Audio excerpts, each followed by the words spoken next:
tem por título Renovação da Esperança. Lição 13. Renovação da Esperança. Glória a Deus. O texto áureo se encontra no livro de João, capítulo 20, no seu verso 26. João, capítulo 20, seu verso de número 26. Vou ler aqui para a gente não perder tempo. Diz assim a palavra do Senhor Jesus, no texto áureo. João, capítulo 20, no seu verso 26.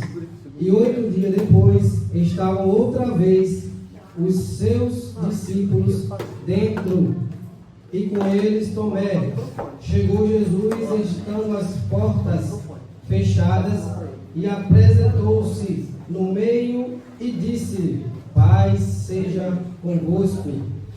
Glória a Deus.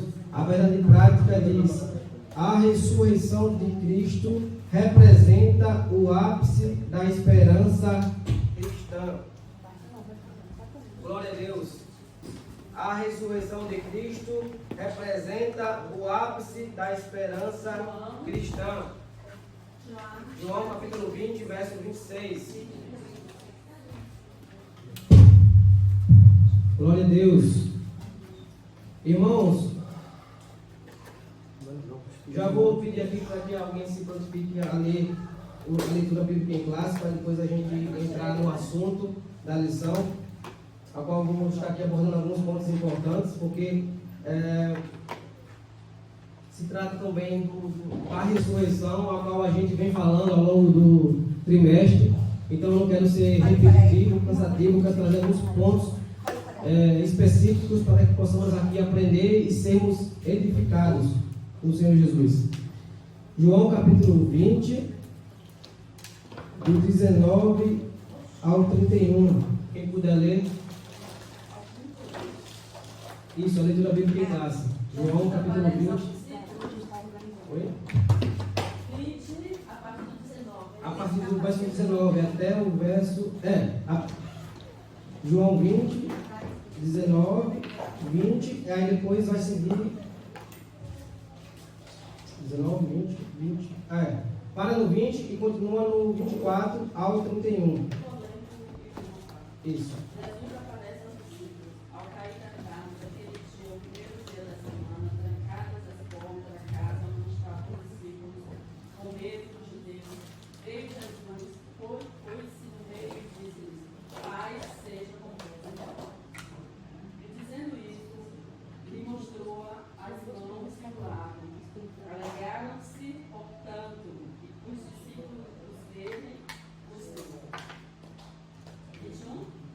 Não, agora a partir do verso, segue o verso 24 em diante.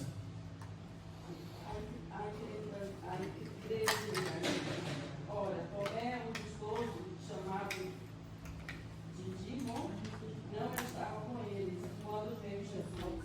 Disseram-lhe, então, os doze discípulos: vimos o Senhor. Mas ele respondeu: se eu não vi nas mãos o sinal dos cravos que abriram o dedo e não puser a mão do lado, de modo algum acreditarei.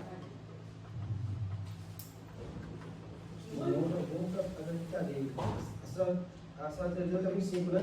Foi. Eu vou continuar o 26 em diante.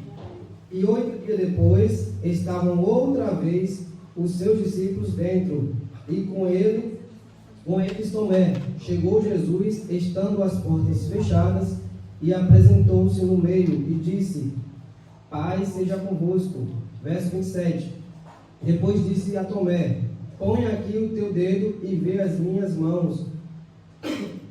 Chega a tua mão e põe no meu lado. Não sejas incrédulo, mas crente.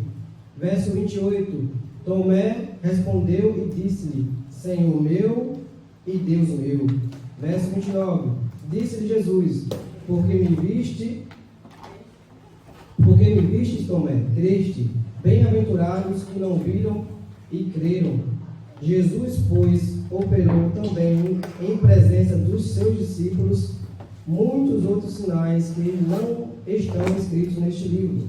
Estes, porém, foram escritos para que creiais que Jesus é o Cristo, o Filho de Deus, e para que, crendo, tenhais vida em seu nome.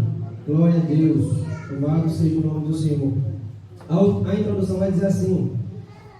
Introdução.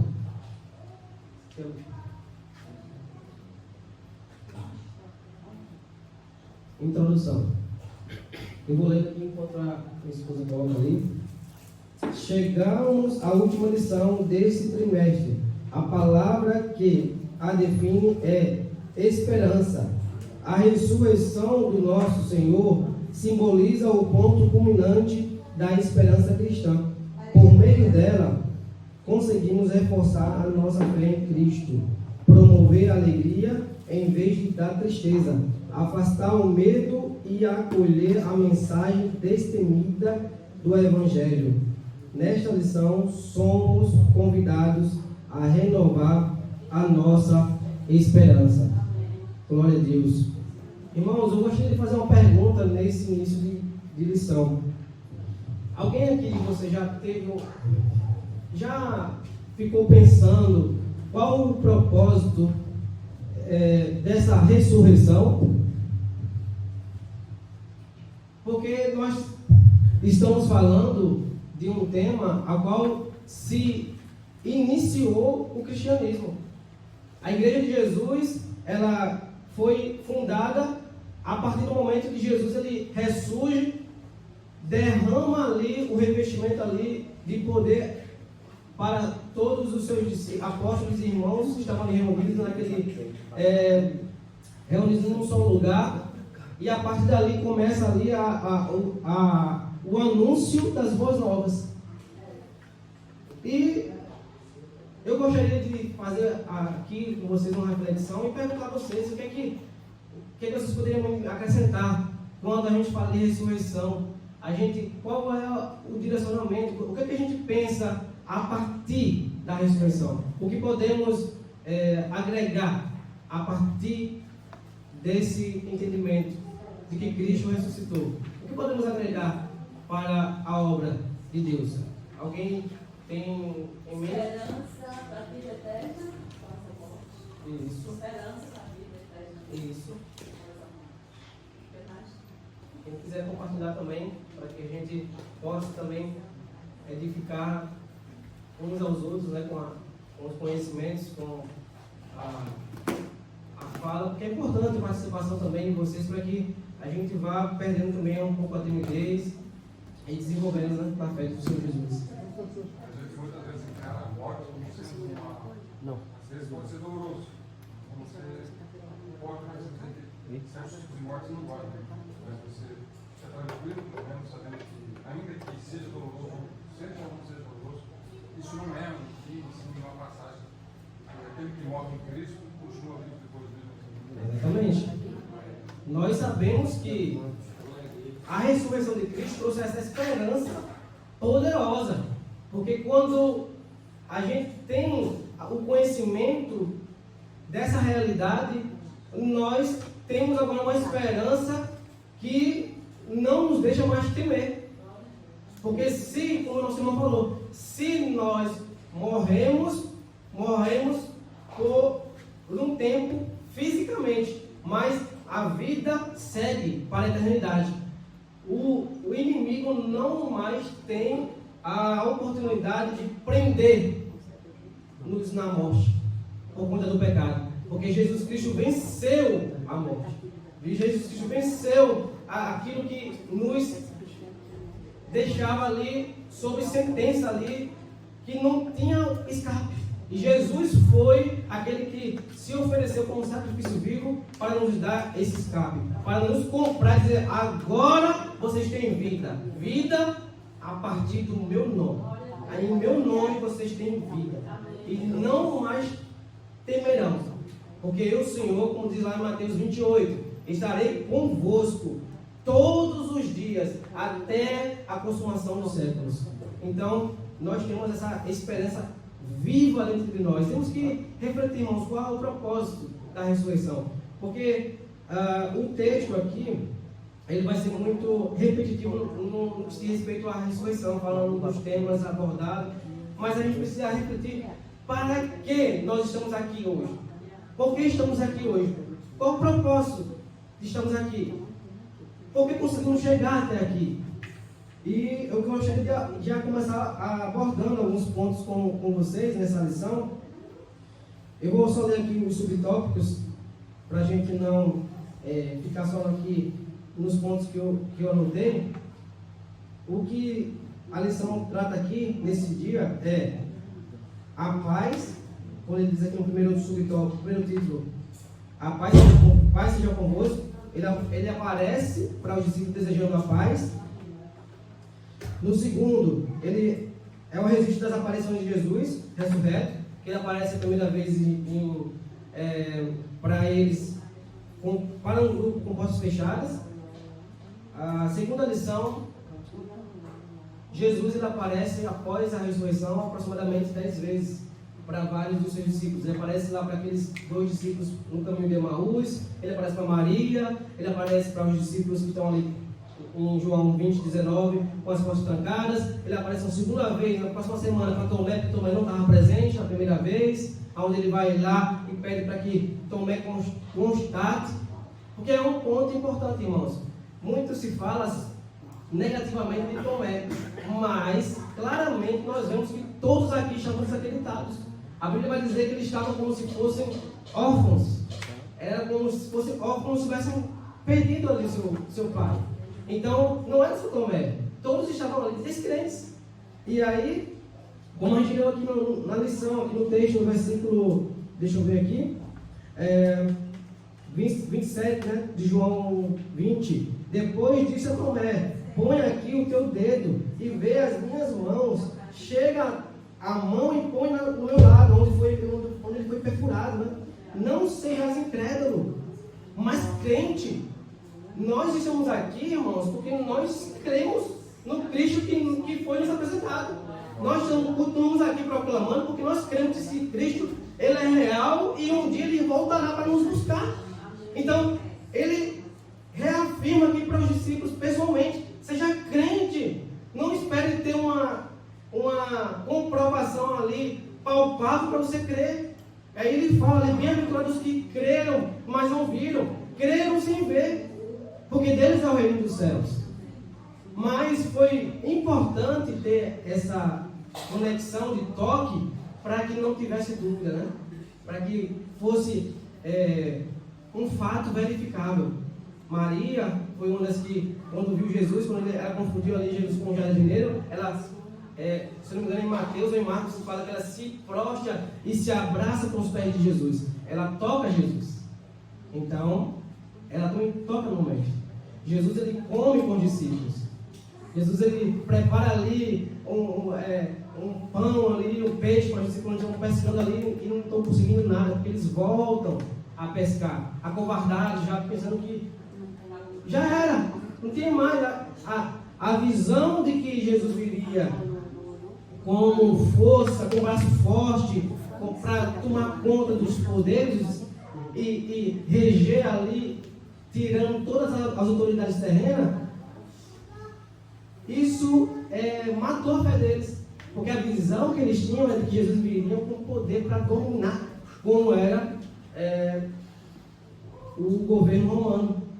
E, falando de reino, eu já gostaria de tocar nesse assunto, porque tem a ver com o reino dos céus.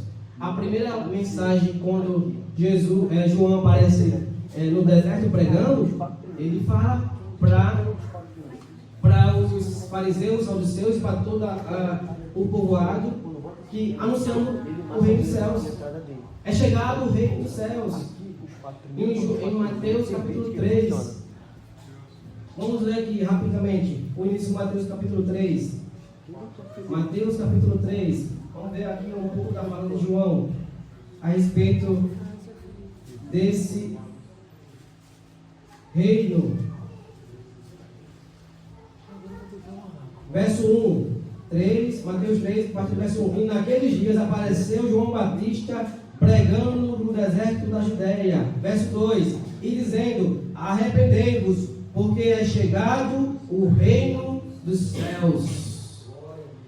João veio para preparar o caminho e mostrar que está chegando um reino. Só que esse reino é um reino não como os dos homens, é um reino espiritual, a qual ninguém pode destruir. Glória a Deus. Eu gostaria já pegando o gancho desse tópico sobre o reino, levar os irmãos a voltarem os seus olhos a Romanos, capítulo de número 14. Quem puder abrir, me ajudar na leitura. Romanos, capítulo 14, versos 17, 18, 19 e 20. 17, 18, 19 e 20. Um irmão lê 17 e 18 e o outro irmão lê 19 e o 20.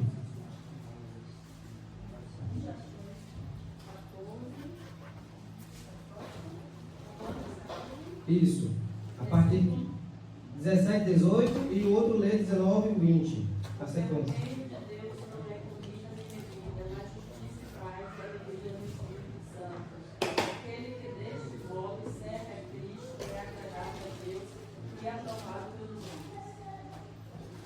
Amém. Sigamos, pois, as coisas que servem para a paz e para a edificação de uns para com os outros. Não destruas por causa da comida a obra de Deus. É verdade que é limpo, mas mal vai para o homem que come com descanso. Isso. Eu vou ler novamente, para que os irmãos tenham escudo também com alto bom som do microfone. Mas é importante que os irmãos participem também.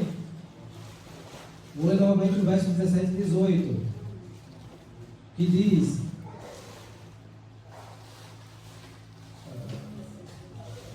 porque o reino de Deus não é comida nem bebida, mas justiça, paz e alegria no Espírito Santo. Paulo está escrevendo aqui aos romanos, irmãos, só uma pausa aqui. Paulo está escrevendo aqui aos romanos, está tratando ali em relação, o contexto aqui desse capítulo, ele está falando sobre aqueles irmãos que estavam, que tinham uma dieta específica, que não comia carne, e aqueles que comiam carne.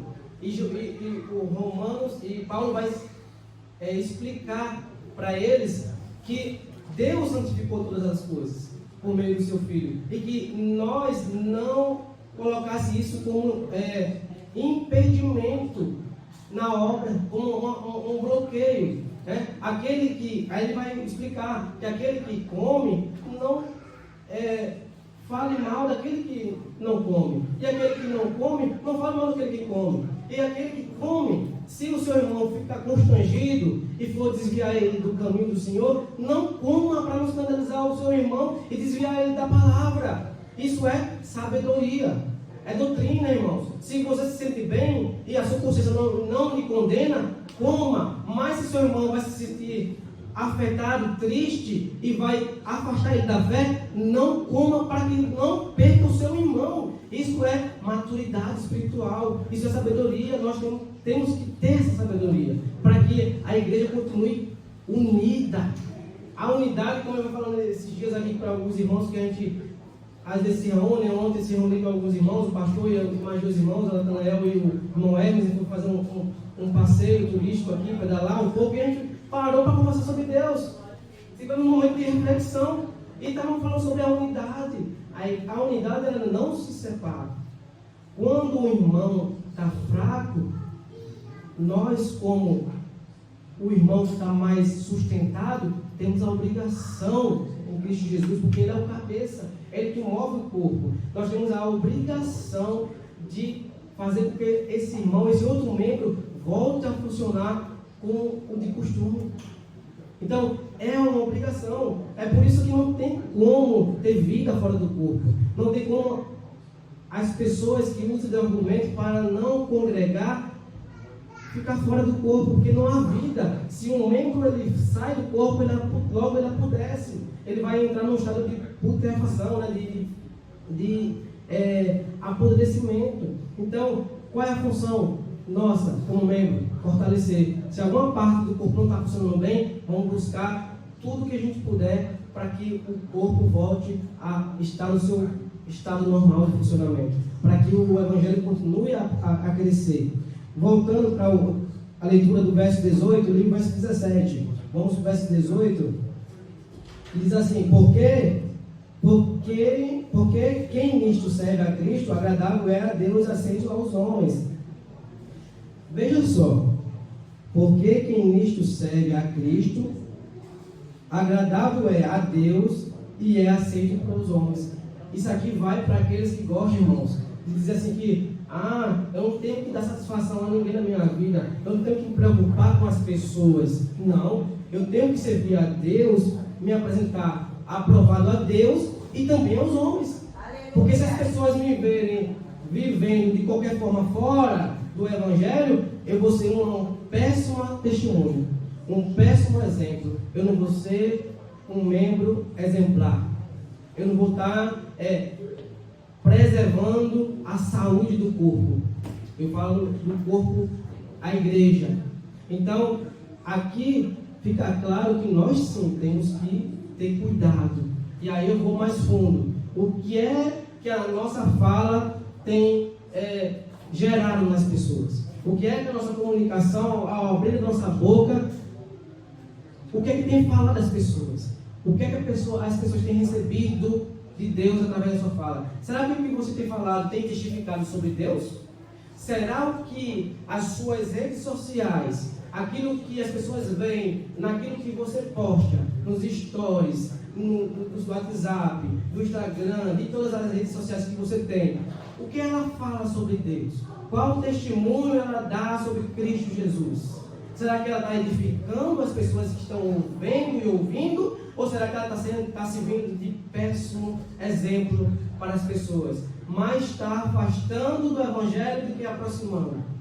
Porque entende, irmãos, existem pessoas que vai levar meses ou até anos para vir aqui para essa igreja, para se converter. Mas isso vai depender de como eu e você estamos nos comportando no nosso dia a dia. De como elas estão nos vendo, porque elas estão nos vendo. A gente acha que não estão nos vendo, mas estamos observando o tempo todo. As nossas atitudes, a forma como a gente reage a alguns momentos de tensão, se a gente está sendo longânimo, se a gente está exercendo os frutos do Espírito, ou se a gente está sendo sempre pacífico quando convém.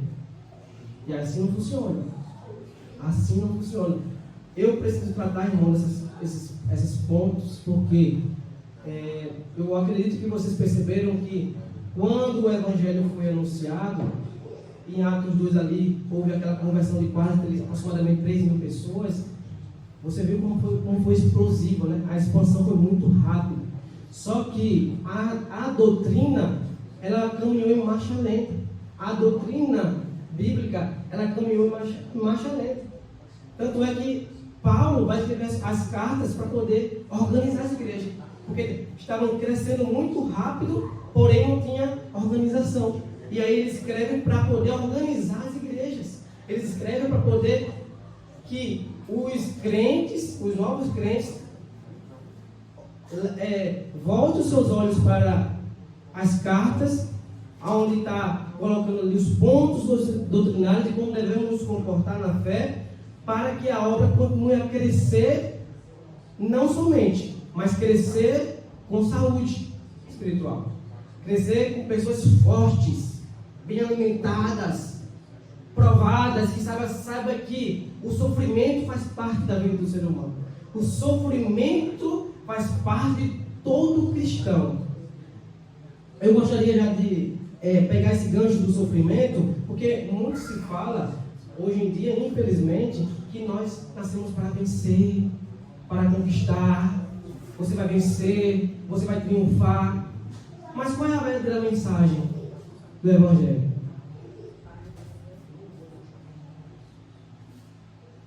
Atos 1:8. Eu peço que algum irmão leia para mim, por favor, Atos 1:8.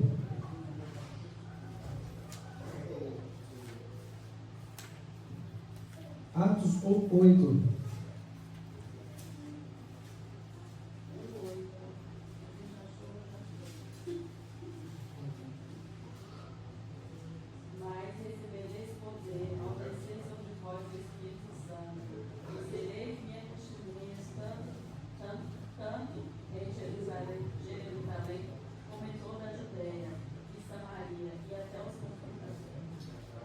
Amém. Mas receberei poderes quando vier o Espírito Santo. Para quê? Para qual o propósito? Qual o objetivo? Para ser testemunha. Testemunha no grego vai significar mártir. Uma pessoa que está disposta a morrer, que vai morrer. Não que está disposta, que vai morrer por amor do nome de Jesus. Então, o sofrimento, ele faz parte da vida do crente. Só que nós temos o Consolador, o Espírito Santo, que nos revigora, que nos fortalece, que pega ali a gente pela mão quando a gente está ali sem ânimo e nos levanta novamente.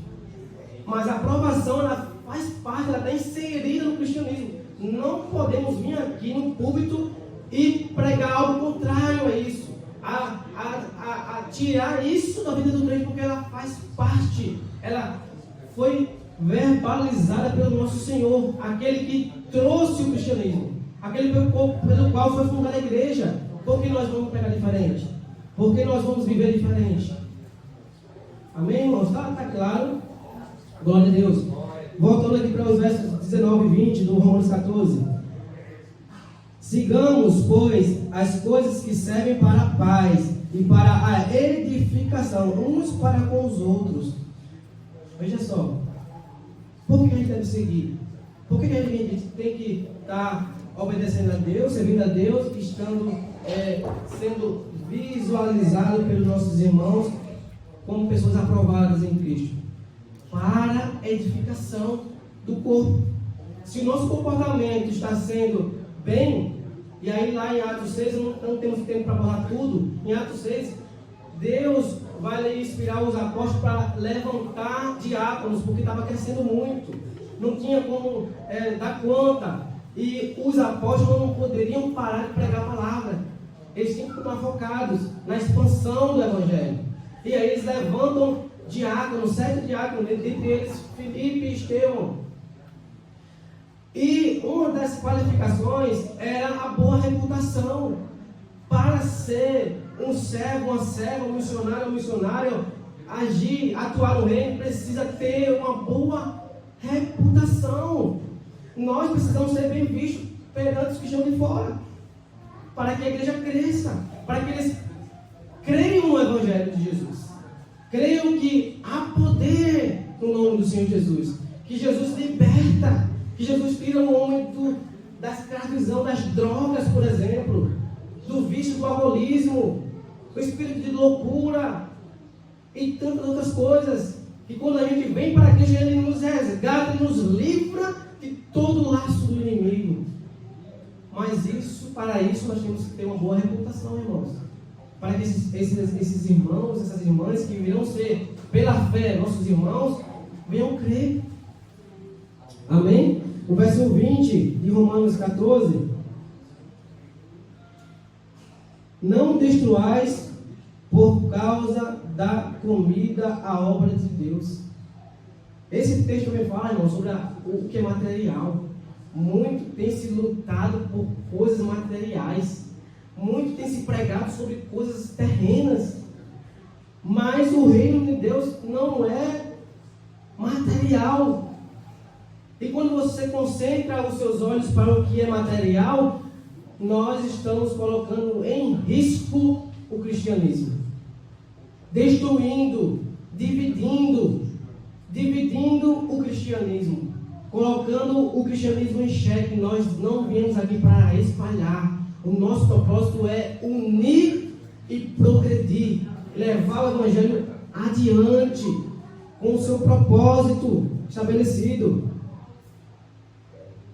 João 18:36, quem pode ler para mim, por favor? João 18:36.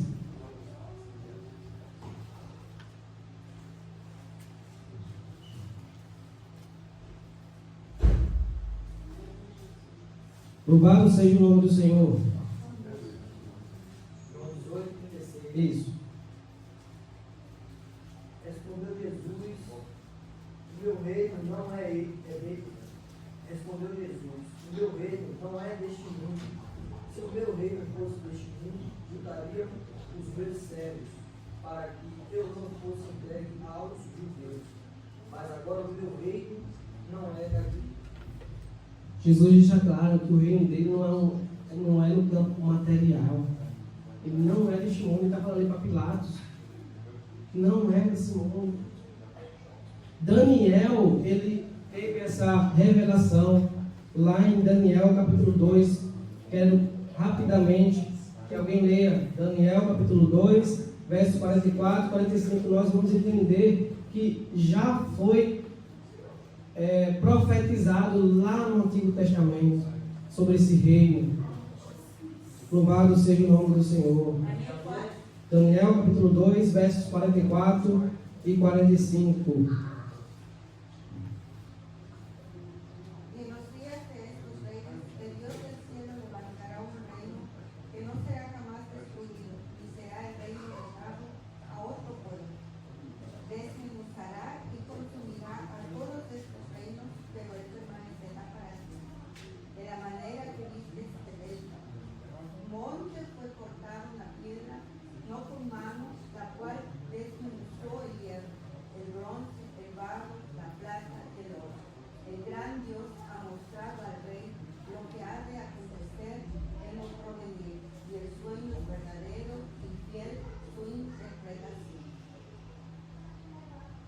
Glória a Deus. Ele... Cadê? Deixa eu botar aqui.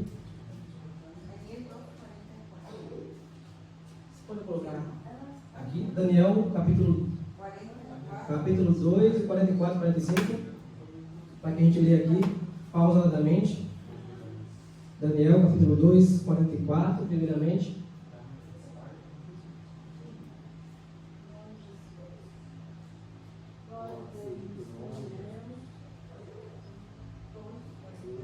Louvado seja o nome do Senhor Jesus.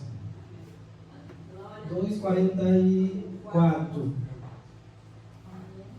Mas nos dias desses reis, o Deus dos céus levantará um reino que não será jamais destruído, e este reino não passará a outro povo.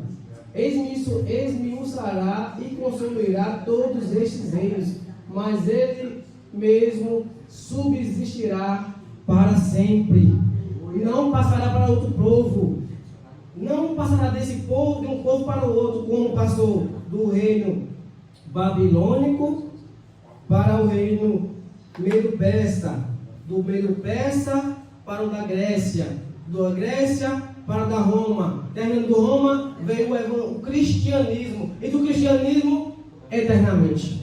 Não passará para outro reino. O reino do Senhor não há possibilidade nenhuma de ser destruído. Meus irmãos, isso é muito forte. É por esse motivo, e o que confirma que esse reino não passou para outro povo, é que nós estamos aqui. Mais de 2000 anos, e a igreja continua aqui, continuando, tomando posse e proclamando e levando o reino adiante. Nós somos parte desse povo, não passa. A cada dia que passa, o evangelho só cresce, se expande e cresce, porque é um reino que não pode ser destruído. Verso 45.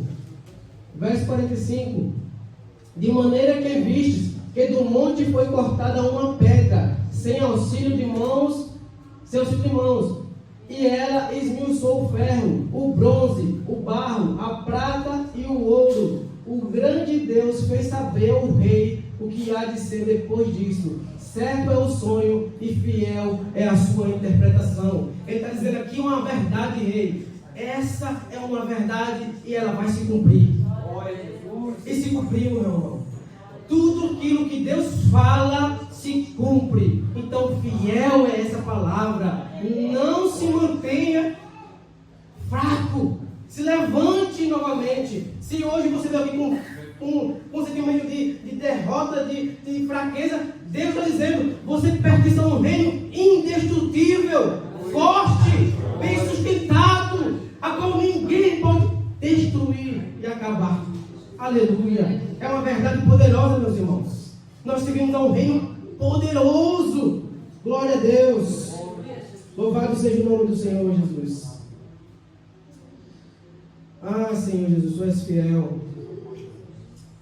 A ressurreição, irmãos, trouxe para nós a oportunidade de vivermos para sempre com o Senhor.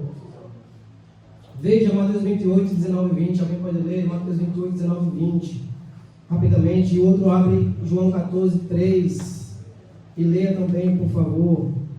Um Mateus 28, 19 e 20, outro Mateus 28, 19 e 20, os seus versos 19 e 20, e o outro abre João 14, verso 3. Amém. Mateus 28, 19 e 20. E chegando-se Jesus, falou-lhes, dizendo: é-lhe dado todo o poder no céu e na terra. Portanto, ide, ensinai todas as nações, batizando-as em nome do Pai, e do Filho e do Espírito Santo. Amém. Glória a Deus. É uma obrigação nossa, irmãos. Essa obrigação, esse dever, vou usar um dever porque a obrigação é uma palavra muito mais forte, mas esse dever é de todos aqueles que vêm para o Evangelho do Senhor Jesus. Ensinar, irmãos. Nós precisamos de irmãos e irmãs comprometidos com o ensino da palavra. Somente aqui, o estudo bíblico aqui não é suficiente, as pregações não é suficiente. Nós precisamos, todos nós precisamos nos comprometermos com o ensino da palavra, no pós-culto, no pós-estudo bíblico, na nossa semana. O reino precisa ser conhecido, mas como ele irá ser conhecido se não há quem pregue? Quem não se comprometa com o Evangelho? Eu vou continuar focando muito fortemente, sempre, porque esse é o propósito, irmãos. Nós precisamos manter o foco na promessa, que é a nossa salvação em Cristo Jesus, a eternidade para sempre. Leia 14, João 14, 3, por favor. João 14, verso 3. E se eu for, eu vou preparar lugar, irei outra vez e vos levarei para mim, mesmo para que, onde eu estiver, estejais vós também. Isso, Jesus ele foi e disse que viria. Para poder o Espírito Santo vir, ele teria que ir para o Pai. Mas qual o propósito? Para depois, quando ele vier, para quando ele se revelar para todos e resgatar toda a sua igreja, para onde ele estiver, onde ele for, se é aqui embaixo na terra, se é lá em cima no céu, não importa, nós estaremos com ele para sempre. A todo momento, irmãos, veja que maravilha, que promessa maravilhosa, estar com Jesus para sempre. Alegria, isso é uma esperança, irmãos. É uma esperança que deve manter o seu coração ardendo, forte, não olhando para as dificuldades. As lutas vão vir, o inimigo ele vai se levantar, mas a nossa esperança vai se manter viva aqui dentro dos nossos corações e vai manter a gente de pé, e a igreja não vai parar. Glória a Deus. Louvado seja o nome do Senhor. 2 Coríntios capítulo 5. 2 Coríntios capítulo 5. Versos 20 e 21. Vou ler aqui rapidamente. 5, 20 e 21. De sorte que somos embaixadores da parte de Cristo, como se Deus por nós rogasse, ou falasse, por meio de nós. Rogamos-vos, pois da parte de Cristo, que vos reconcilieis com Deus, aquele que não conheceu o pecado e o fez pecado por nós, para que nele fôssemos feitos justiça de Deus. Nós precisamos proclamar o nome de Jesus, apresentar Jesus às pessoas. Nós somos os embaixadores, representantes dele aqui nessa terra. Nós representamos o reino de Deus aqui na terra. É um compromisso meu e seu. Ninguém pode fugir dessa responsabilidade. Ninguém pode fugir. Glória a Deus. Irmãos, nós temos que nos atentarmos para a verdade do Evangelho. Qual é o propósito? Por que tudo isso? Por que o sacrifício? Nós precisamos entender o que foi que Jesus morreu. Qual o propósito disso após a ressurreição? O que nós estamos fazendo após isso? Após o sacrifício? Será que o sacrifício dele está produzindo algo em nós? Será que o sacrifício de Jesus Cristo está nos movimentando? Está nos movendo? Nós temos que refletir, irmãos, se o Evangelho está movimentando a gente. Se nós estamos sendo movidos por esse acontecimento sobrenatural, a quais Maria e os outros apóstolos experimentaram. Veja o que causou em um desses apóstolos. Como é que eles se comportavam? Vamos aqui para Atos dos Apóstolos, capítulo 5.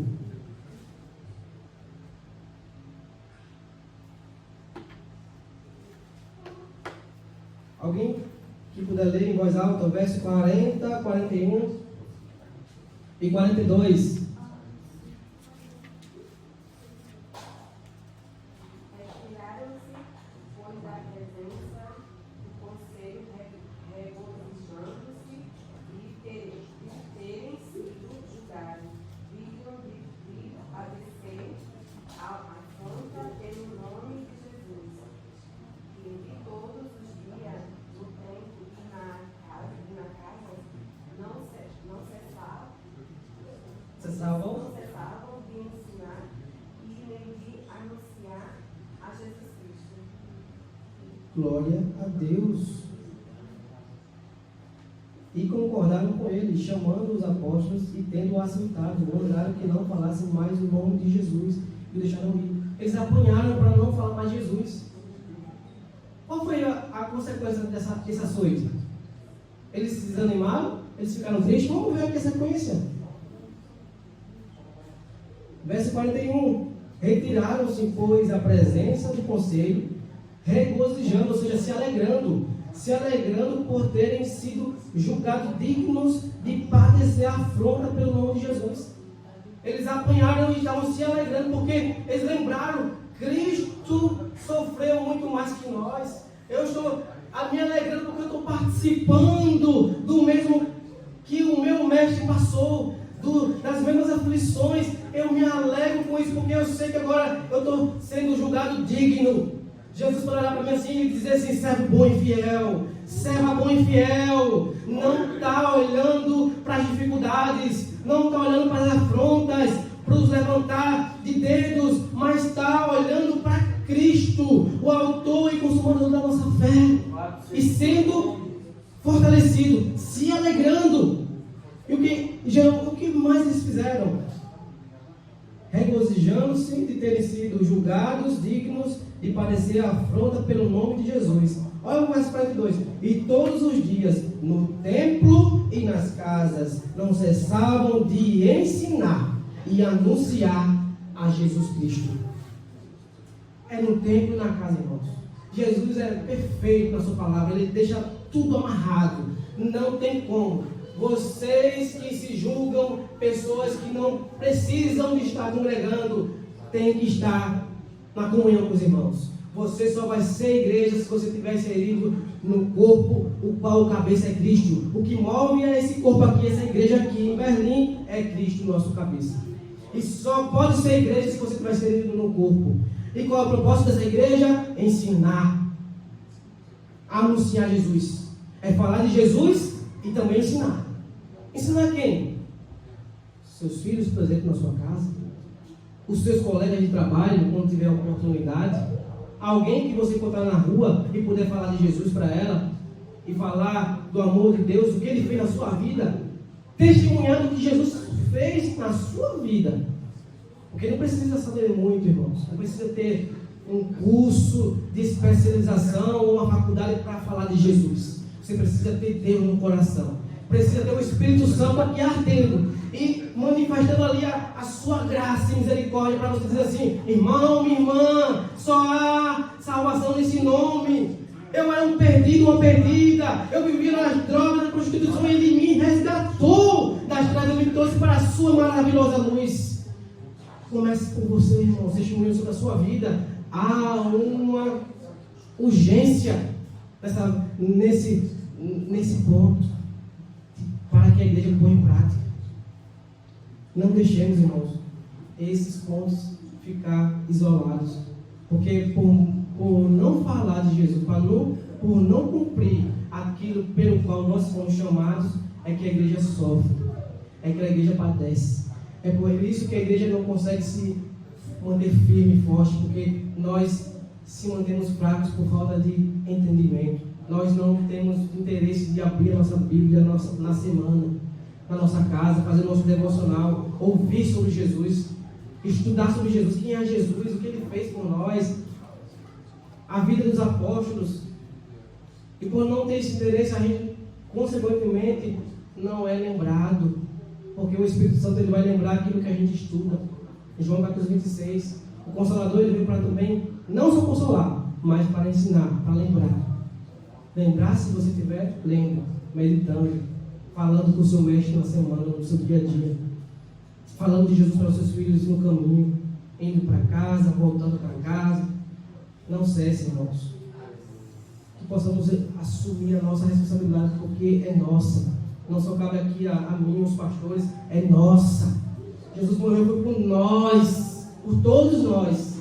E nós precisamos oferecer nossos corpos, como diz lá em Romanos, como sacrifício vivo, que se movimenta, que tem o prazer de levar frutos, como disse lá João Batista em Mateus 3, no seu verso 8, produzir, pois, frutos dignos de arrependimento. Mateus 3, verso 8, produzir, pois, frutos dignos de arrependimento. Nós não fomos salvos para ficar parados, irmãos. Nós temos que nos movimentar e produzir frutos, porque o Rei está voltando e irá cobrar de nós o que nós estamos fazendo, ou que nós não, pelo que estamos fazendo e pelo que não estamos fazendo. Glória a Deus. O próprio Gamaliel, ele usou de sabedoria quando quiseram parar o Evangelho. No mesmo ato, livro de Atos, capítulo 5, no seu verso 39. Vamos ver aqui rapidamente. A hora já foi embora. Atos 5, versos. Vou ler o 37 até o 39, para a gente não perder tempo. Atos 5, do 37 ao 39. Isso aqui é muito profundo, irmãos. Se vocês refletirem e meditarem com calma, vocês vão ver que a palavra de Deus pregada com verdade, vivida com verdade, ela vai atrair temor por aqueles que estão se opondo ao Evangelho. Eles vão atrair temor e vai fazer com que eles pensem várias vezes quando eles pensarem em se levantar contra o reino de Deus. Porque quando ele se levanta contra mim, contra você, ele não está se levantando só contra o irmão Felipe ou a irmã Angelita, ele está se levantando contra o reino de Deus. Nós não estamos sozinhos. Glória a Deus. Diz assim, Atos capítulo 5, versos 36. Porque antes desses dias levantou-se Teudas, dizendo ser alguém. A este se juntou um número de uns 400 homens, o qual foi morto, e todos os que lhe deram ouvidos foram dispersos e reduzidos a nada. Verso 37. Depois desse levantou-se Judas, o Galileu, nos dias do alistamento, e levou muito povo após si, mas também este pereceu, e todos os que lhe deram ouvidos foram dispersos. Veja só, o 39. Bota o 39, por favor. Aqui, verso 39. Atos 5, 39. Veja só aquele que não tem medo de pregar o evangelho com ousadia, com autoridade, com convicção, crendo no Deus que lhe chamou, que deu a sua vida para salvar a todos que se arrependerem. Atos 5:39. Mas se é de Deus, não poderei desfazê-la, para que não aconteça, sede também achados combatendo contra Deus. Mas se é de Deus, não poderei desfazê-la. Gamaliel vai dar uma orientação. Teve Teudas e teve um tal de Judas, a Galileia. E esses dois levantaram-se em grupos, mas pereceu, desapareceu. Mas se é de Deus, não poderás desfazê-la. Não poderás fazer para que não aconteça se eles também achados combatendo contra Deus. Sabe por que isso, irmãos? Sabe por que gerou esse temor? Porque eles viram Pedro pregando ali diante dos sacerdotes, dos mestres, e vindo a autoridade, porque eles viam que eram homens iletrados. Leiam o capítulo completo, do início ao fim. Eles viram que eram homens iletrados, pescadores simples, e estavam cheios do Espírito Santo, pregando com muita ousadia e poder no Espírito a palavra verdadeira. E gerou temor em Gamaliel, um grande doutor, a quem Paulo estudou aos pés de Gamaliel. E ele disse: cuidado, porque se é de Deus não vai desfazer. E por isso nós estamos aqui. Se fosse algo que fosse passageiro, a igreja não estaria aqui hoje, neste lugar aqui, nesse domingo, nesse horário. Está aqui porque é aquela palavra que estava sendo pregada, foi fiel e foi verdade. E a igreja continua aqui, progredindo, crescendo. Queira o diabo ou não, a igreja vai continuar avançando e levantando mais vidas para o reino de Deus, ganhando vidas, se tirando do laço do inimigo. Glória a Deus, louvado seja Deus. Nós precisamos estar com nossos olhares atentos, meus irmãos, para a verdade do Evangelho. Desviemos os nossos olhares para aquilo que Deus não nos ensina. Cuidado com aquilo que é falso, porque aquilo que é falso um dia vai se desaparecer, como foi relatado pelo próprio Gamaliel. Tudo aquilo que não vem de Deus vai perecer. Isso é uma verdade e nós temos que tomar cuidado. Judas 1, 17 e 19, quem pode ler? Judas 1, 17 e 19, finalzinho da Bíblia. Judas, que tem um único capítulo, versos 17 ao 19. Já estou encerrando. Amém. Mas vós, amados, lembrai-vos das palavras que foram preditas pelos apóstolos de nosso Senhor Jesus Cristo, os quais vos diziam: nos últimos tempos haverá escarnecedores, andando segundo as suas ímpias concupiscências.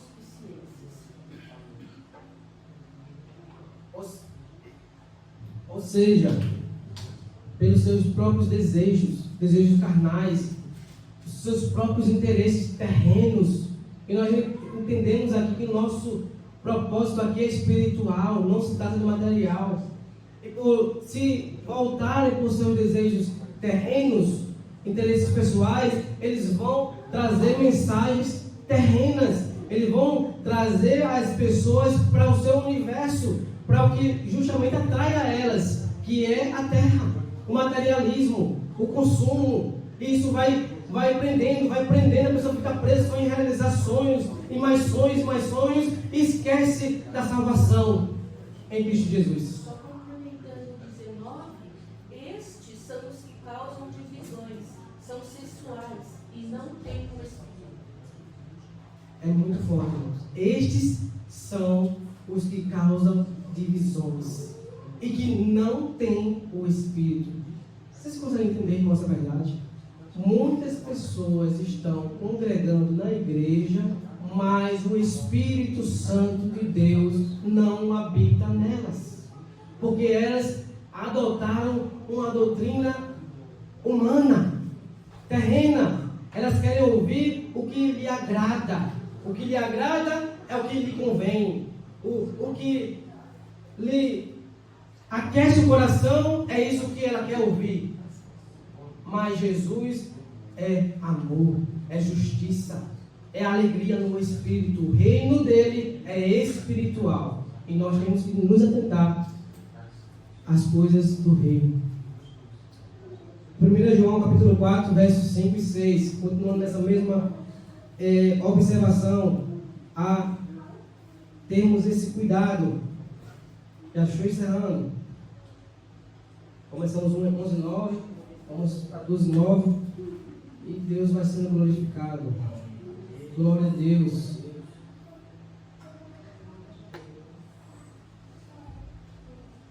Quem puder ler, pode ler. 1 João, capítulo 4, versos 5 e 6. Lá no finalzinho também. Está perto lá de Judas também. Do mundo são, por isso falam do mundo, e o mundo Glória a Deus. Esse Deus é o 5 e 6? Nós. Isso, pode ler. Nós somos de Deus. Aquele que conhece a Deus ouve-nos. Aquele que não é de Deus não nos ouve. Nisto conhecemos nós o Espírito da verdade e o Espírito do erro. É sempre dois públicos, irmãos. É o que serve e o que não serve. É o que vai. É como está lá em Mateus 3,10. A pá já está posta a raiz. Lembra do que a gente leu em Daniel 2 sobre a pedra?